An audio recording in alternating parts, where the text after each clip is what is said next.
guys, welcome back, and for the new watchers and new subbies, welcome to my channel. Today we're going to be doing a fall themed set, and I've already prepped the nails, I pushed back the cuticles, and I've applied the tips, and now we're going to be applying our dehydrator, and I'm using the nail prep from Mia's Secret. We're going to be applying 2 coats of that, and after that we're going to be applying 2 coats of the protein bond from Young Nails. We're going to be applying 2 coats of that, and then we're going to proceed with the application.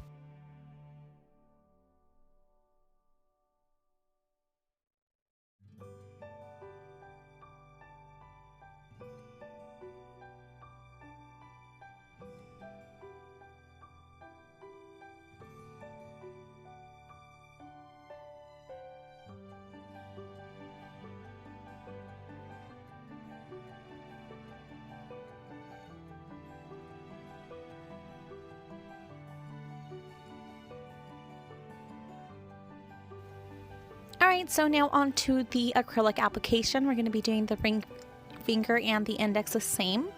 And the other 3 nails are going to be just a burnt orange color. Now to start off for the index and the ring finger, we're going to be adding a thin layer of clear acrylic. Now I did forget to mention that I did make the tip and flush to the nail beds. I did file the border of the tip where the nail bed and the nail tip meet, so that way it's flush. But now we're going to be adding a thin layer of clear acrylic just to make it a lot, just more flush. And we're going to be adding another thin layer of clear acrylic to add the gold leaf and the leaves. Now there is no specific pattern, we're just going to be adding gold leaf sporadically all over the nail, and we're going to be applying our gold leaf as well. And like I said, the index and the ring finger are both going to be not identical, but similar. The same, the gold leaf and the leaves.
Once you've applied the gold leaf and the leaves, we're going to go ahead and encapsulate, and that is just so when we go to file, we don't remove any of the design.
Alright, so now on the thumb, the middle finger, and the pinky, we are going to be applying this burnt orange. Now before we do so, I did add a thin layer of clear acrylic, and I usually add that to almost all my nails, even if it's a glitter or especially if it's a dark colored acrylic, just because we don't want our nail beds to stain. So we added a thin layer of clear acrylic, and now we're going to be adding another layer of the burnt orange color.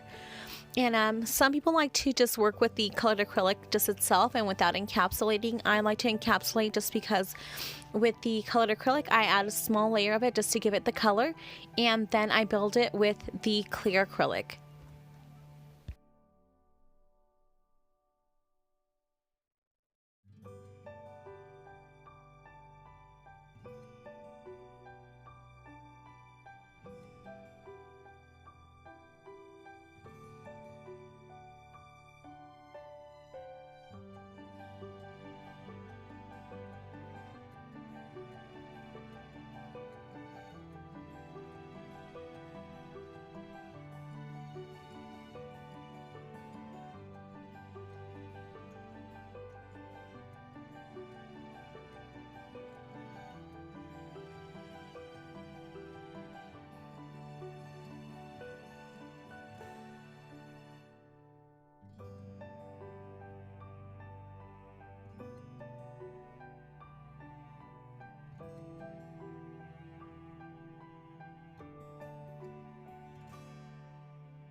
Now once we've applied the acrylic, we're going to go ahead and file. I did already file the lateral sides and the tip of the nails just to perfect the shaping of it. Obviously when we go to apply the acrylic, sometimes we don't apply we apply the beads too wet and it drips down. Obviously not everybody does that. I know I do that. So I do have to work a little bit extra.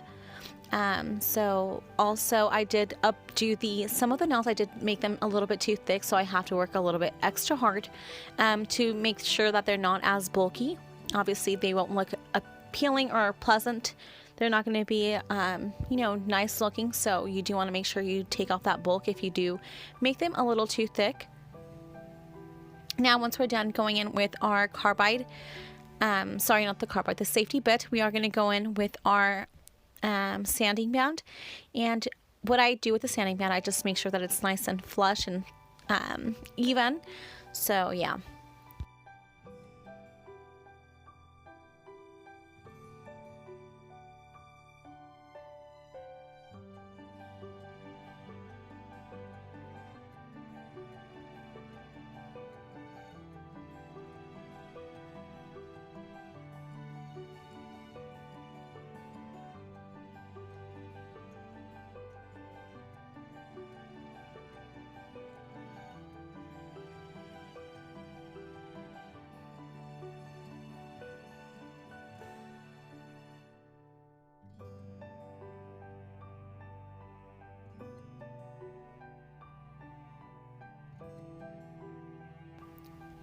Now, once we're done applying the acrylic and filing, we want to go ahead and make sure our nails are dust free, especially because we are going to be applying a base and a top coat. And usually if you do have any dust on there, it does leave little bumps. They're small ones, but they're still noticeable. Now, I do go in with a lint-free wipe and I remove any excess dust that we have on there as well. I just want to make sure they're nice and clean before applying our base and top coat.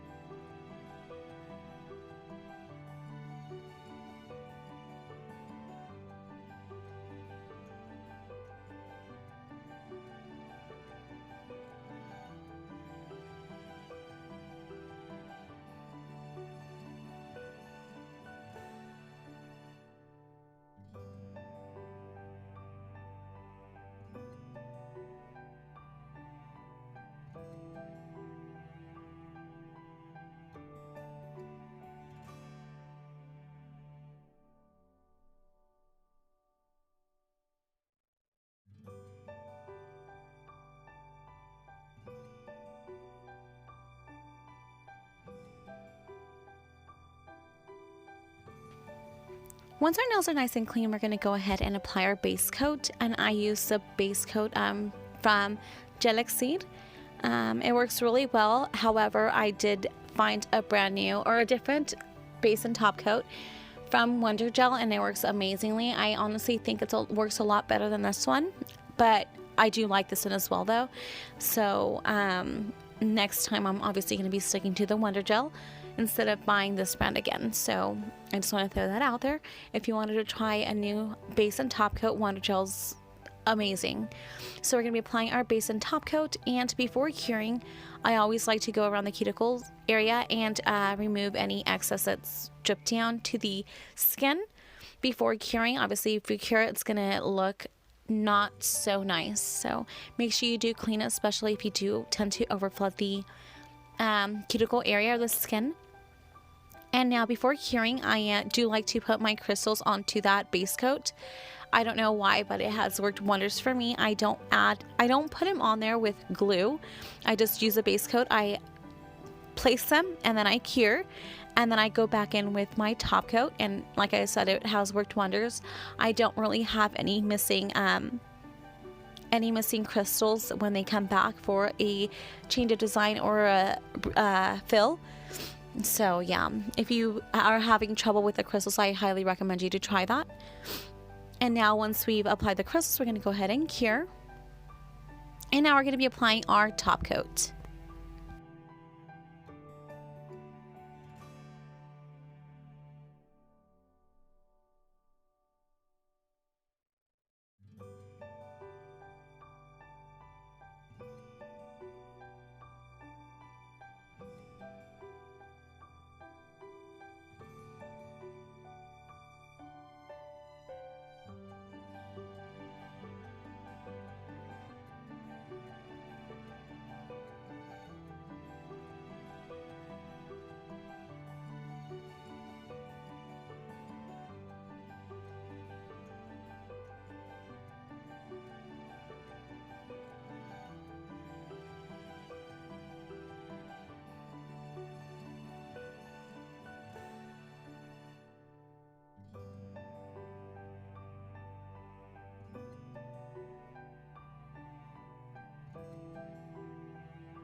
Last but not least, we're going to go in with our cuticle oil. We're going to apply that at the cuticle area and give a very light massage just to make sure our cuticles are nicely hydrated. And that is it for now, guys. Thanks for watching. Don't forget to like, comment, subscribe, and share, and I will see you guys until next time. Bye!